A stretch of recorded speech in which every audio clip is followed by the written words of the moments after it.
Hi, everybody, and welcome to the MSPA Scheduler Summit. That sounds super important because it really is. And we're happy to welcome you today and appreciate you taking the time to talk to us. Ever since COVID, the world has kind of been turned upside down, and a number of us have been really concerned about how we're going to navigate through all the issues that we've been having. And one thing that came to mind was that, okay, a lot of us lost a ton of our business, if not all of it, and now some of it is starting to come back, and it's sort of creating a whole new nightmare in and of itself. So we really wanted to take some time to talk with you about what is going on out there and what you're seeing, and maybe talk with you about any best practices that you've developed, or any kind of craziness that you're seeing, or anything that service providers, our MSPA term is service providers, your term might be MSP or mystery shop provider, things that we should know and that we should be aware of. As you know, sometimes we set up programs and they're a little bit crazy, or a client wants a program that's crazy and now they're even crazier. We don't know what's open, what's not open, all of that. So just wanted to see if we could have a conversation and jump in there. Send me a chat or put something in the Q&A and we'll make sure that we get things answered. Could you guys in the chat tell us about specifically what kinds of challenges that you're seeing out there, and any new possibilities, any new things going on? I hear a lot of hellos. I know my team really had a great concern early on in this COVID crisis, because we had compliance shops that had to be completed by law, and we had a lot of pushback from shoppers who were concerned about not wanting to expose themselves or others, and were not particularly polite about it. So that was a problem. The other thing, one member of my team is telling me that we're hearing that many shoppers don't want to go out during health reasons, but then what they're doing is accepting shops and then not actually going to do them. Can you tell me in the chat if anybody else is experiencing that, and if you've got any kind of feedback that can help your colleagues here?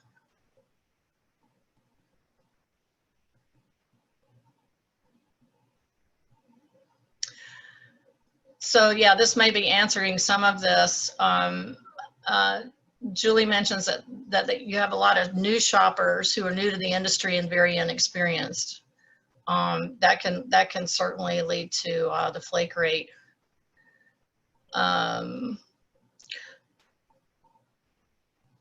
So one firm says that their clients have started adding $5 hazard pay to all shops to allow shoppers to buy personal protective equipment. That's going to be a challenge too when this is over, because everybody's going to continue to expect the $5.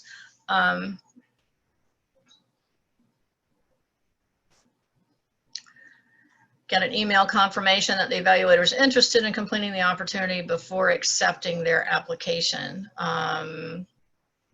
That's a really good suggestion. I know a lot of us have mystery shop systems that allow self-assignment, and a lot of times shoppers will come in and they'll take a ton of shops and then flake on all of them, or disappear, or ghost, or whatever the new terminology is on that. Okay, we've got a comment that says we've added information to our guidelines and session descriptions to state our suggestion that if you aren't comfortable doing shops due to COVID, we completely understand and don't feel pressured to sign up. Completely agree with that. I think that what I've been seeing at my firm is, despite that being posted, people are still accepting the shops or applying for them. One of the things that we heard was that if all the information is not in the shop posting, then the people are applying to try, or self-assigning the shop or applying for the shop simply so they can see what all the details are, and then they forget to cancel. I think people are a little more concerned about exactly where they're going and what they're looking at, how long they have to be at a location, and then the other issue is how long they may need to have to stand in line to get into the place that they are supposed to be shopping.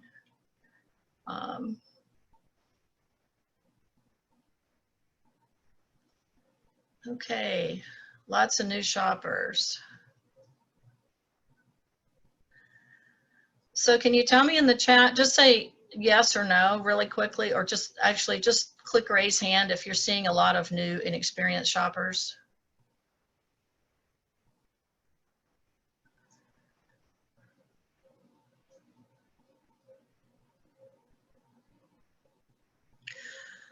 All right, so that's 8 out of the 35 participants, but bear in mind that 6 of us are not schedulers. So yeah, that's a pretty high percentage, 25% or so. The good news is that we all need new shoppers. The bad news is if they're all canceling, that doesn't really help. Are there particular parts of the country that you're seeing more open and more opportunities? And then how are you guys handling figuring this out? Because some parts of the country are, let's say a state is open, but then there might be a municipality that doesn't allow dine-ins. Are your clients, the people that you work for, are they informed about that? Or is it a bottom-up indication, like the shopper goes and tells you this location can't be open? Or how is that working, and how are you navigating through that?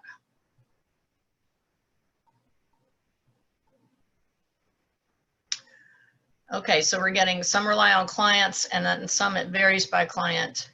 Florida, Alabama, Georgia, shoppers are raring to go. Also, we're starting to see lots of shoppers willing to work in California, Washington, Oregon, since they shut down so much earlier and are more open. Well, that's exciting. We need places to be open so we can actually conduct our business, but we also want to be safe. So that's a tough balance to achieve. For those of you relying on your clients to tell you, have they been accurate?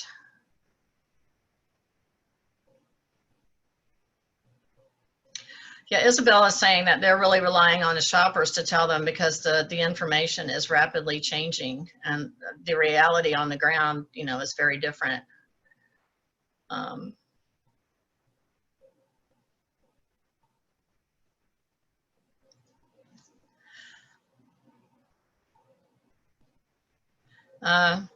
And this is the tough one, and this is something that we're all facing. Shoppers not applying because they're currently collecting unemployment and they can't work during the unemployment period.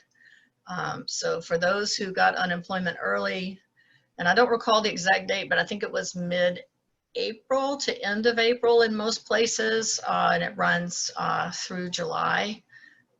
So we may have a tough time this month and next month. And, you know, honestly, you got to respect if somebody's getting $800 or $900 a week in unemployment and you're offering them a shop for $20, they're going to stay on unemployment. So we've got to be able to offer them enough work for them to actually, for it to actually be a cost benefit for them to participate. So maybe the world will open up a little more end of June. People find new shoppers now. Okay, so back to the clients. A lot of people are finding that the clients are mostly accurate. That's actually amazing. We actually have a program where we just check to see if a location is actually open because our clients don't know. Let's see.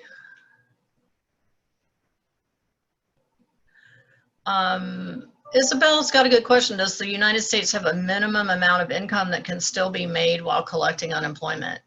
I don't know what the federal law is, but unemployment is run by each state.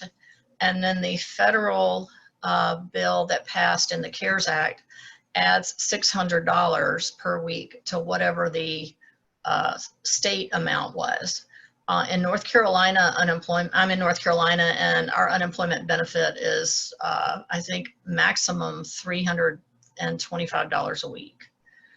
So that would mean someone would get $600 added to that during the period. So the state is the entity that determines if you are eligible, and then if you're eligible, then you automatically get the federal on top of that.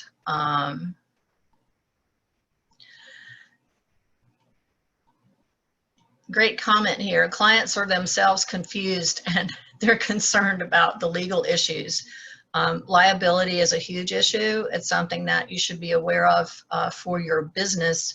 And also, if you are a contract scheduler, you should be concerned about this from the standpoint of your own business that you operate. So whether you're employed by a service provider company or whether you're contracted with a service provider company, you've really got a lot of exposure there. If you work with a company as an employee, then that company would assume that liability. But if you are working as a contract scheduler, you probably want to make sure that your business entity is set up correctly so that you are not included on any kind of lawsuit that would come up. And I'm not saying that to scare anybody. It's just that small businesses all over the U.S. are really concerned about liability. Some are not reopening because of liability. There have been a number of bills introduced in Congress to try to limit the liability that a business has for being open if, for example, someone went into a restaurant and then they contracted COVID and it was traced back to the restaurant. Will the restaurant be liable for that person's care and for any damages? So we're all basically operating small businesses, and it's really important for us to be very careful. I like that you mentioned earlier that someone mentioned that in the shop offers, they're mentioning if you do not feel comfortable, you're not required to go. It's a really good opportunity for your company to reiterate that this is a contract offer, and if you are interested in accepting it, that's fine, and if you are not, there's no penalty. So anytime you have an opportunity to reiterate that the person is not required and that there's no quote unquote employment ramifications from not accepting the shop, then that helps us out a lot. Where do we go? A lot of insight provided by evaluators. All right, I just turned 60 and I can't see anything, so I am sorry. I'm trying really hard to read the chat. The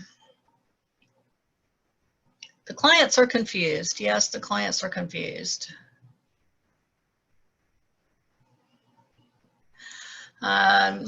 Let's see, here's one. I've had a project that scores the amount of time it took a service to be completed, and now the client has adjusted how the service is completed, so the time takes longer.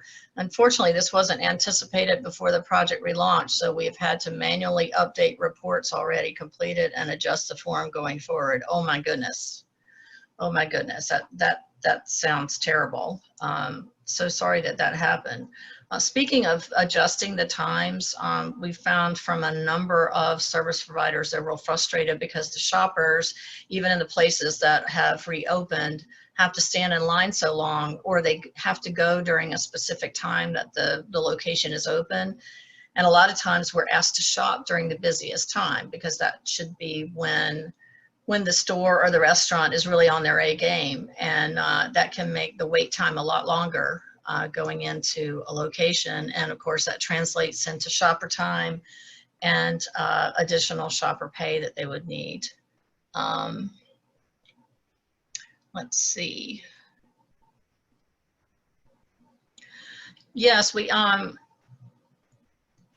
yes, someone posted that they've had a couple of clients change their shops to cater around social distancing concerns to see if their employees are following protocol. For all the programs that we have had come back to us at Confero, we've had the guidelines have changed, the service times have changed. We've taken out For example, none of our grocery clients can have salad bars, open food, buffets, sampling, all those kinds of things. So we've had to take those out and sort of replace them with COVID best practices. For those of you who have been out in the world and kind of looking around, there's some crazy stuff going around out there. Like, for example, I was in a home improvement style store recently, and they put up plexiglass so that the cashier would not have to breathe on the customer, and the customer would not have to breathe on the cashier. And the cashiers were leaning around the glass when it was time to take the money and the time to say thank you, and breathing directly on everybody. That's not safe for anybody. So sometimes I think we have our clients have set up protocols, but haven't communicated what the purpose is. So we can certainly help with that.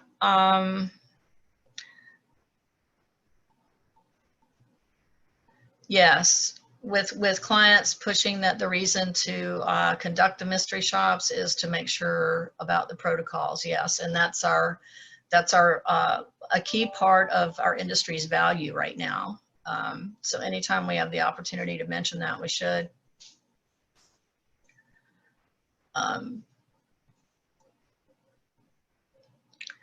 Let's see, even with the clients catering or none. Yeah.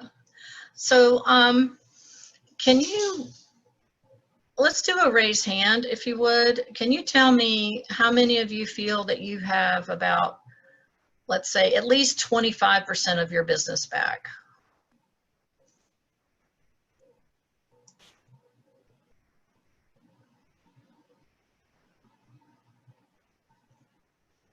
It's ticking. 7, okay. Anybody feel like you have at least 50% of your business back?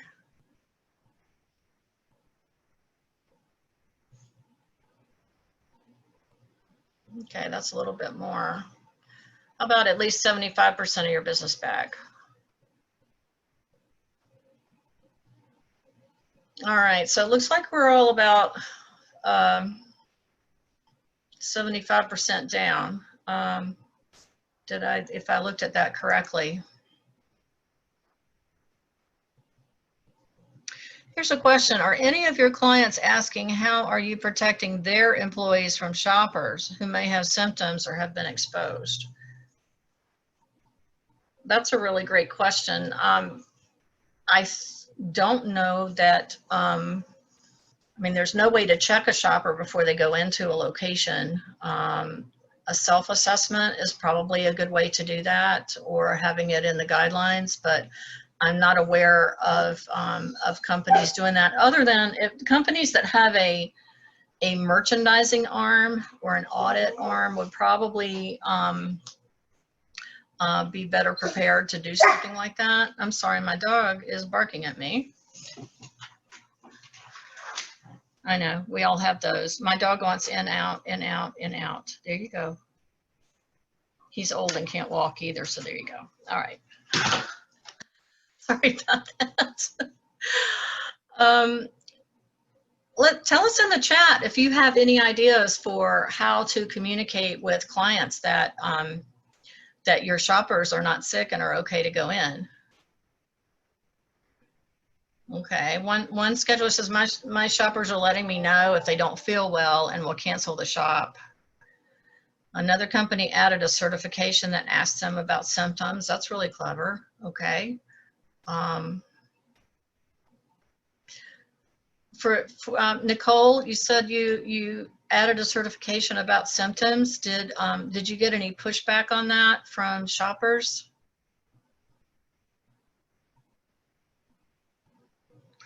So far, no. Well, that's really good. That's really good. So is there a certification asking, do you have a fever? Do you feel ill? Do you have a cough? Something like that? Is it something they have to do before each and every shop, or is there something they have to do every day, or how does that work?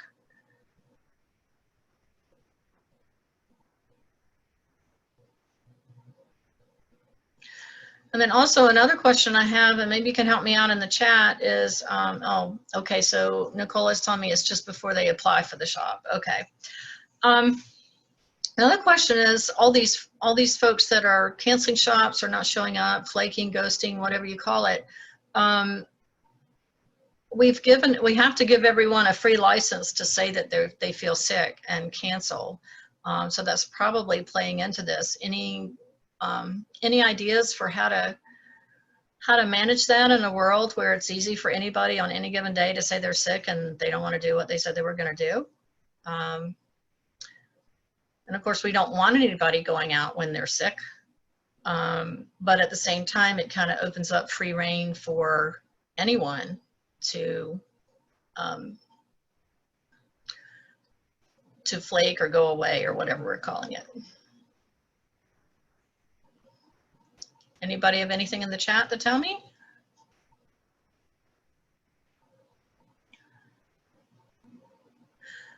Well, I would love to come away with some kind of answer, but I don't think we're going to get one.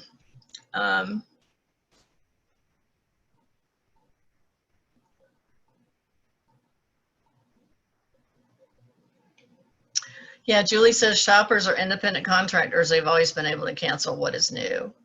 I guess what I mean by new is that at my firm, we keep up with how many times a person cancels, because there are people that will self-assign or take shops, and they'll take a whole route, and they'll take like 20 shops, and then they cancel all 20, and then 2 weeks later they'll take another 20, and it continues. So what I'm hearing from the schedulers that I've been in contact with is that the flake rate just seems to be so high right now. And I think we're in a time where it's easy for someone to take a shop and then just decide, I don't feel comfortable going out today, or I don't want to go out today, or just change my mind. So I just get to say I'm sick or I don't feel comfortable. And that's completely fine. You're absolutely right. They're contractors. I just think what's new is that COVID gives everybody a reason to not be reliable. And that's really difficult. Also, those that are reliable and, say they're not sick, and they go to the location and they see that the location has terrible practices, maybe they don't want to go there. We've had that happen too. And I know I personally have been to a few places where, like I drove through the fast food window. Yes, I have to admit I was eating fast food and I'm not supposed to, but I went through the fast food window. And when I got there, the people didn't have on gloves or a mask. They were handling money and food and all that kind of stuff. So I just said I cancel, and I left. So I'm sure some of that's coming up with shoppers too. Are there any other questions that you guys would like to ask us or ask each other? I have a couple of things I'd like to tell you about, but I certainly would like to see if anybody else has questions.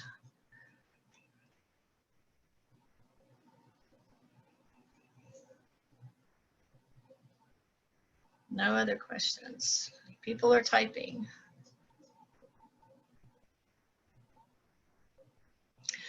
Oh, so Nicole is saying she's also finding that there are shoppers who decide on the day that they're supposed to go that the fee is not enough and they want more. I think we're probably going to see more of that, especially because of it takes so much longer to get in somewhere, and you got to have your mask, and you've got to have all your materials and everything.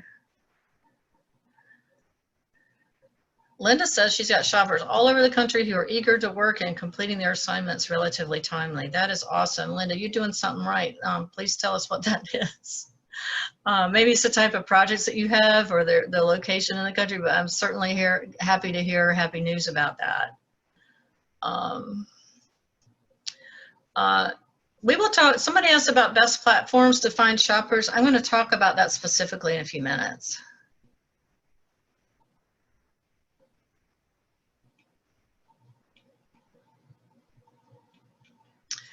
Okay. Any other questions?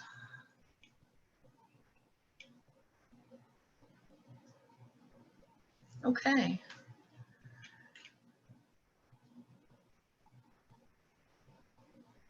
So yeah, just the last comment here is that some folks are seeing shoppers eager to get back to work, and there are very few opportunities. Yeah, that's the hard part. We're all eager to get back to 100% or whatever that looks like, whatever that is. So yeah, I would agree with that. I think when the unemployment runs out, we'll probably start seeing people be more eager to do our projects, and at least that's my hope.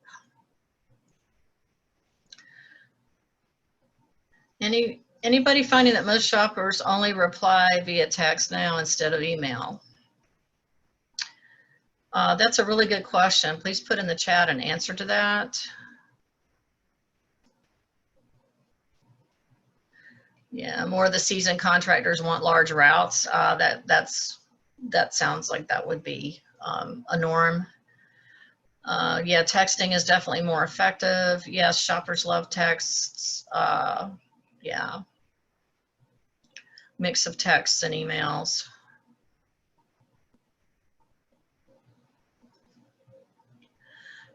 Good suggestion, Nicole. For MSPA to add something that lets them know if shoppers are okay for texting them. So, Rich, that's probably something that we could start capturing on when an evaluator is a member or subscribes, that they can give approval for texting. Yeah, that's something we definitely need to look at. Yeah, we can add that to the registration form. Okay. Sometimes it's easier to get a response by text.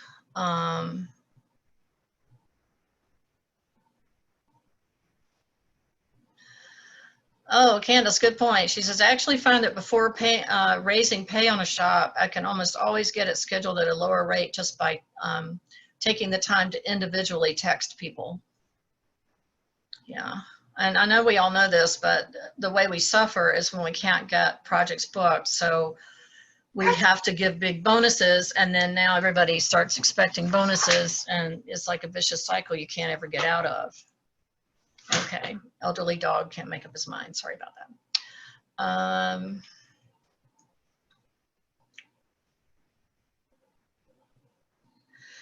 Yes, texting without opt-in would result in a $1,000 fine per text. Yes, it would.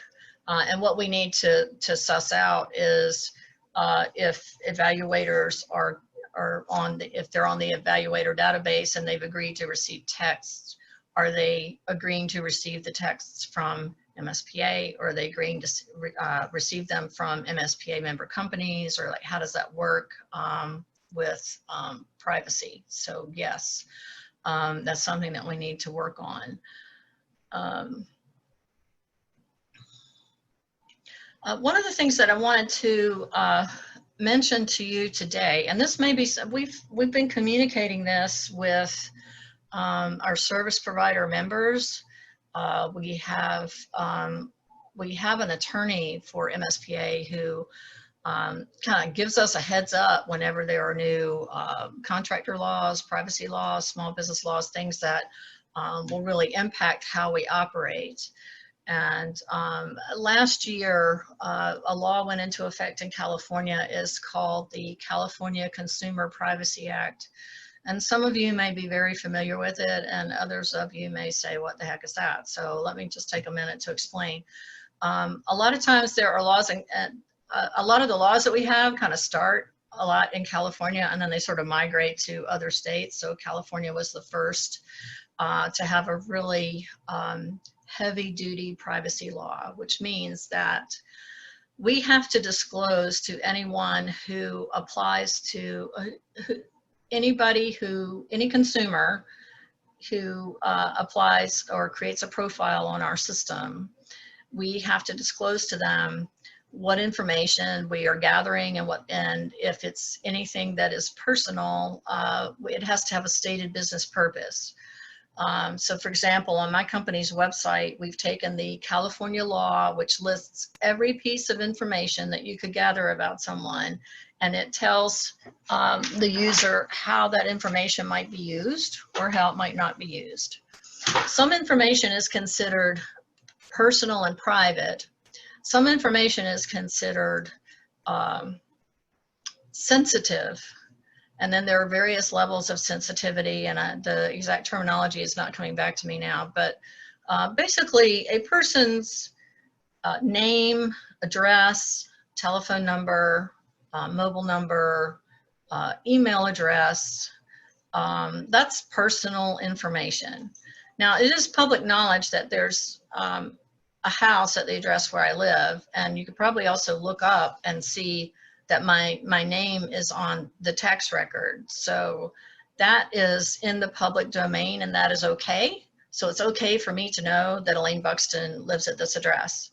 But it's not okay for me to also know Elaine Buxton's email and phone number and hook all that together for that to be, because I didn't release that information to you. So I have to sign something to release that information to you to make it okay. And that's what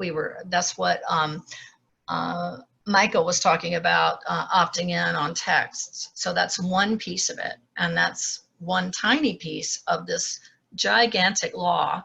The other piece is sensitive information. So that information is very personal, which may have to do with medical information.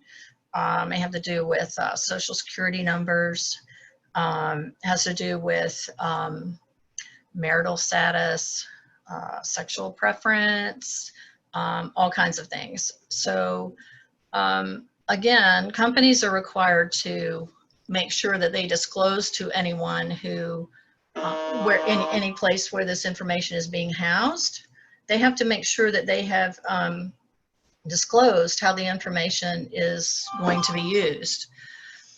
So we've had to be very careful in constructing not only our independent contractor agreements with shoppers, but also how our profiles are handled on our particular platforms. Now, the California law was passed and went into effect January 1st, but the enforcement of it starts June 30th. And this is what happens sometimes with laws that is really very frustrating.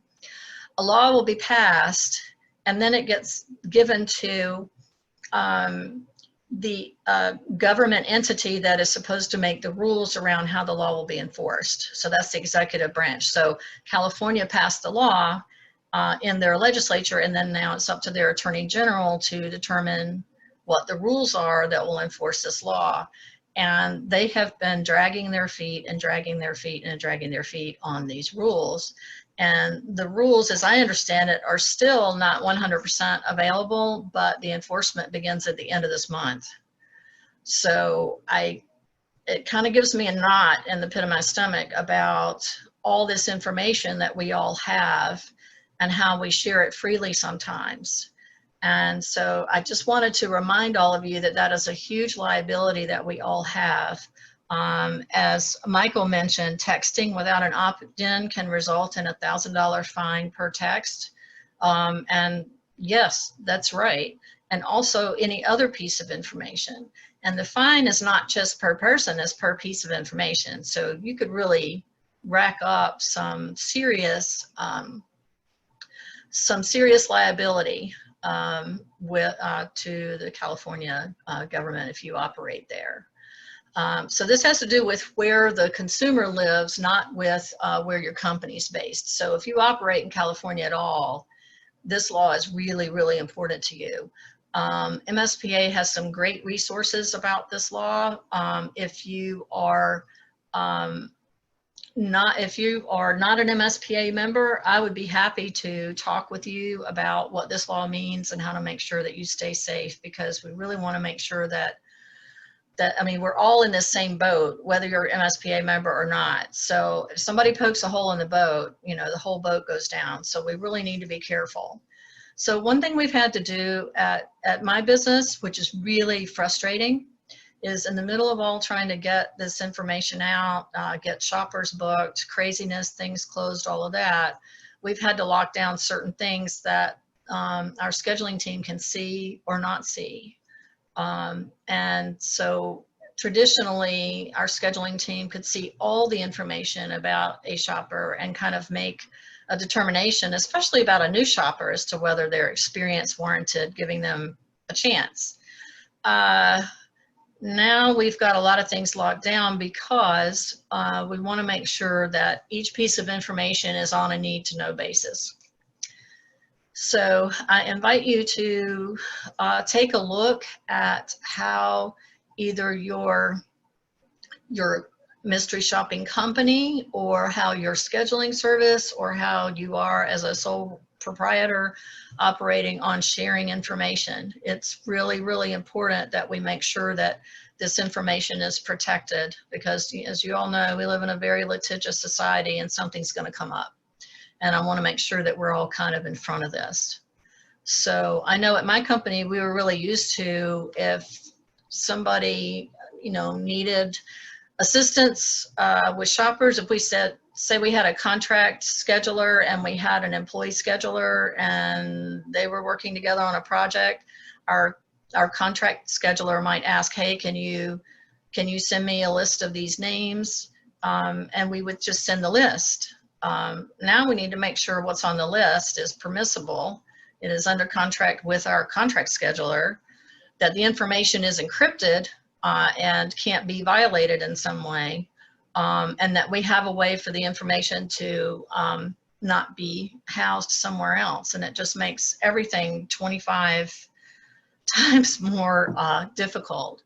But I just want you guys to be aware that the information that we're sharing around is valuable personal information owned by somebody else, not us.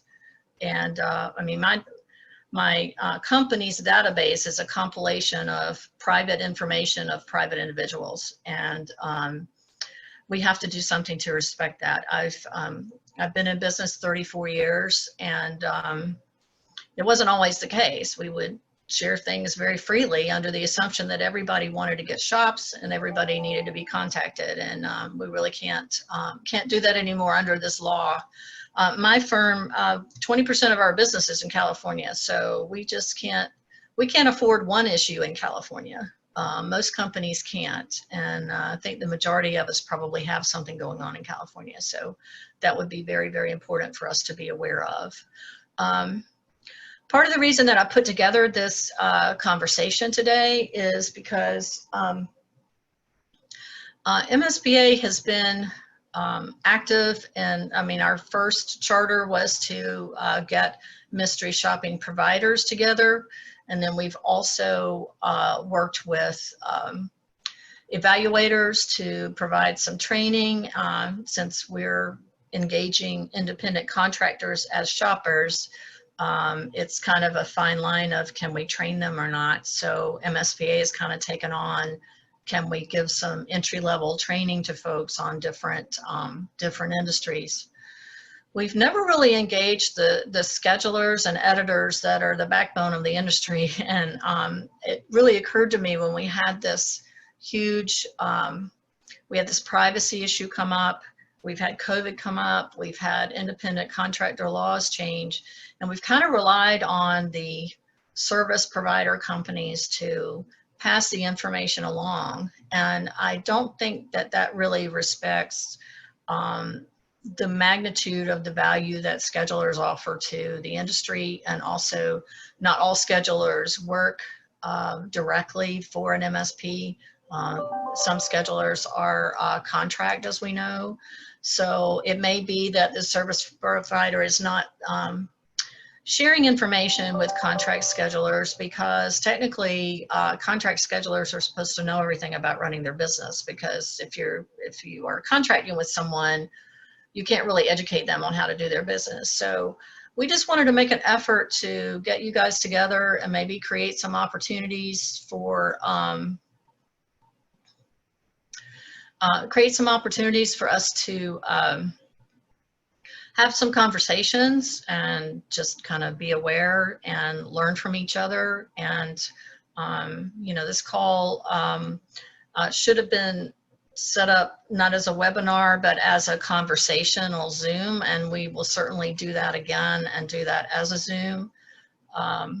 But before we go, I would really like, if you don't mind, we'll take a few minutes. Sam, would you mind unmuting yourself? Would you have something you'd like to say?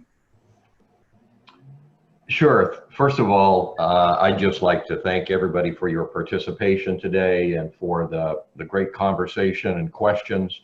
I think that the services that you provide as schedulers is critical to our industry. It's definitely critical to our collective businesses, and we appreciate what you do and from that standpoint.